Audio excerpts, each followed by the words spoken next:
The title of the movie, Rules Don't Apply. I just wondered when you felt like that about you, maybe as a kid or.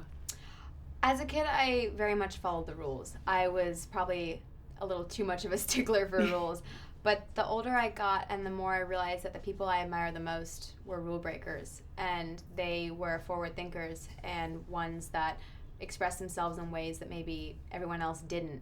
I started to realize, well, if those are the people I admire and I want to grow and learn and try new things, maybe rules are kind of blurry. And so it was less about rebelling against rules and more experimenting what it was like to step outside of them. So probably, late teens, early 20s. How much did you know about Howard Hughes? I was definitely aware of who Howard Hughes was. I was very much interested in old Hollywood growing up, and Howard Hughes was a name that you couldn't avoid. But I had no idea about the scope of influence he had, from politics to aviation, medicine, movies. I mean, I just knew the basics. So this was a huge learning experience for me too, studying up on him. Was it fun as well, the period of the 60s? The 1950s.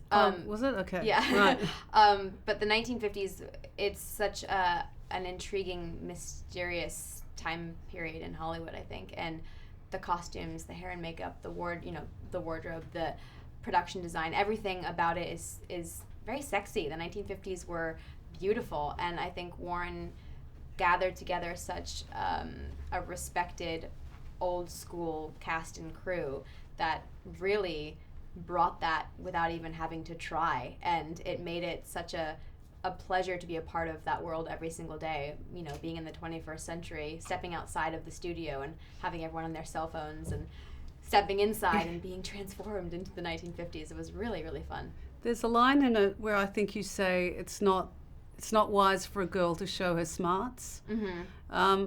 Do you think that still applies in Hollywood today? No. I think in Hollywood today, women are so forward thinking and vocal about their intellect and about their ideas, and if there aren't projects out there that we like, we make them ourselves. We produce, we direct, we write. We are the sound engineers. We're the grips. I think there's wits and charm and your smarts are things that are appealing and very respected, whether you're a man or a woman. And I think that was Marla's preconceived ideas of what rules women should abide by in order to be successful. And thank goodness she quickly realized that was not necessarily true. That's a beautiful dress you're wearing. I think you said it was Elie Saar. Yeah, I think so, yes. And I just saw a picture of you Fashion Week in Paris. How much fun do you have with fashion? I love fashion. I used to want to be a fashion designer. I see fashion designers as artists. I love materials and colors, and being able to be a part of witnessing that kind of creativity is so fun. And to get to go to Paris and to be able to wear things like this, it's like it's wearing art. And can you just talk a bit about working with icons Warren Beatty and his wife Annette Bening?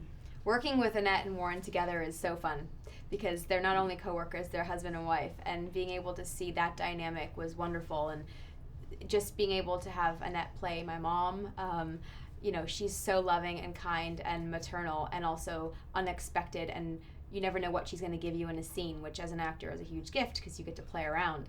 And then working with Warren he's director, writer, producer, actor, all at once.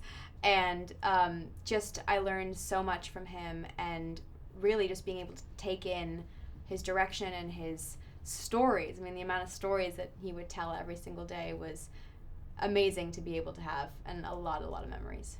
Well, congratulations. Thank you. Thank you.